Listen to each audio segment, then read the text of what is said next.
What's going on, guys? First off, I this show is awesome. I went into it completely blind. I did not watch a single trailer, and yeah, this is badass, guys. We binged the whole 4 episodes, me and my son. So thank you guys for Nice. your time. Oh No, man. thank you, man. I'm glad you liked it.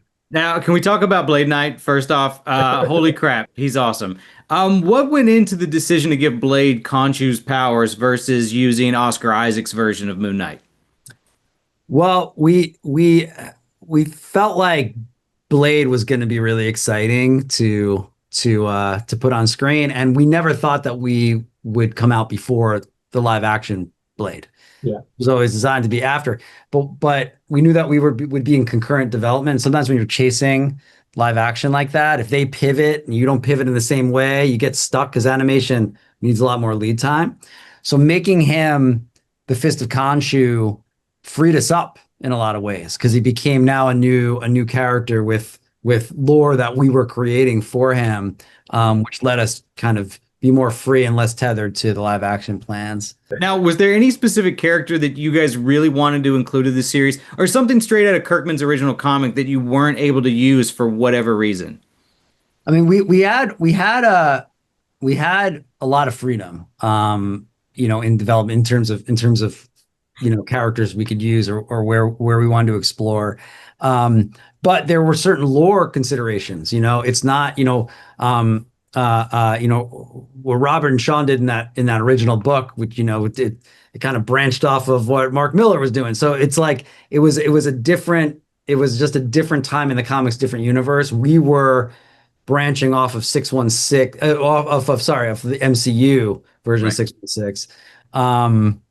And so there are certain like the pieces on the board were in different places for us to start the story. So, but that lore is like very, very rich and expansive. And Brian and I nerd out all the time about other characters and other things that are happening in the universe at the same time and where we would explore if we were so lucky to make a second season.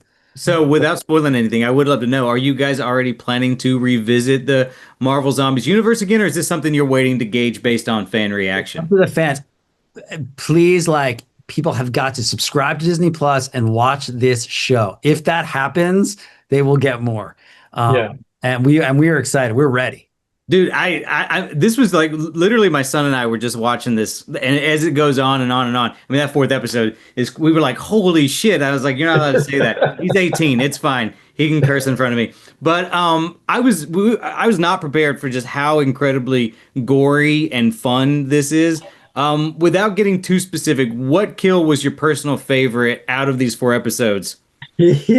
Holy cow. There's so many. There's so many. There's so many good ones. I mean, like Zeb, who's our amazing third partner in this insanity, he always says it's like, there's something amazing in each episode. Hmm. So he's like, I cannot choose a favorite, moment or thing because like there's something in each one.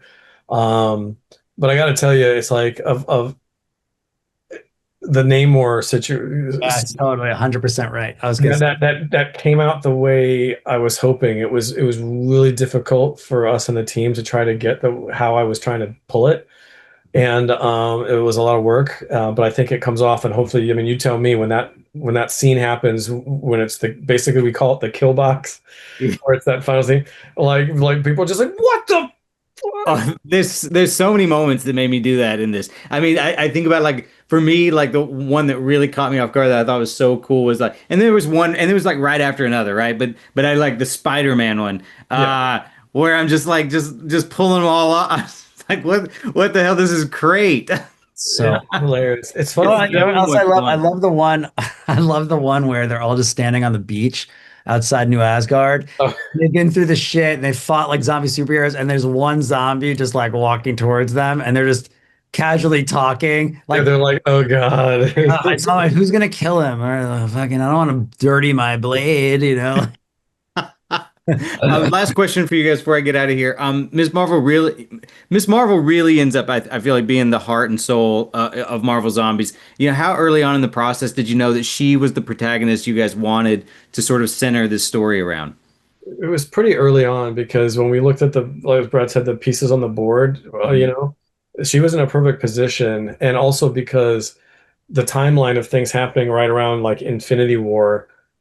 She's extra young. She hasn't had her other adventures yet, so she'd be like this new green, naive, hopeful, rosy-eyed, person with these getting these powers in with this onslaught of death all around her, like the most horrible circumstance. So it seemed to like work well within the genre of like having the young idealistic character and like can they weather this storm, you know what I mean? So it was pretty early on. And also the Brad and I always looked at this as like kind of like our own like fantasy epic. Yeah. Yes, it's horror, but we kept looking at it like more of like a fantasy adventure, right? A quest. And so we kind of like referenced her as like in a way like it's a little bit of a Frodo, and we have like our, the nine, right? The fellowship, right? Rather than our numbers exactly match the nine, they, depending on what episode you watch, there's nine and sometimes there's less. But that was the idea, that we wanted to have that kind of questy feel, and she felt like just like Frodo was just like, I'm not ready for this. I'm not prepared for this. It's like she felt like she could be that kind of character. Amazing. Well, guys, thank you so much for your time. Like I said, it's badass. So I hope everybody checks it out, because considering everything going on in the MCU right now, it'd be awesome if you guys get to do another one. So thank you guys. Thanks, Chris.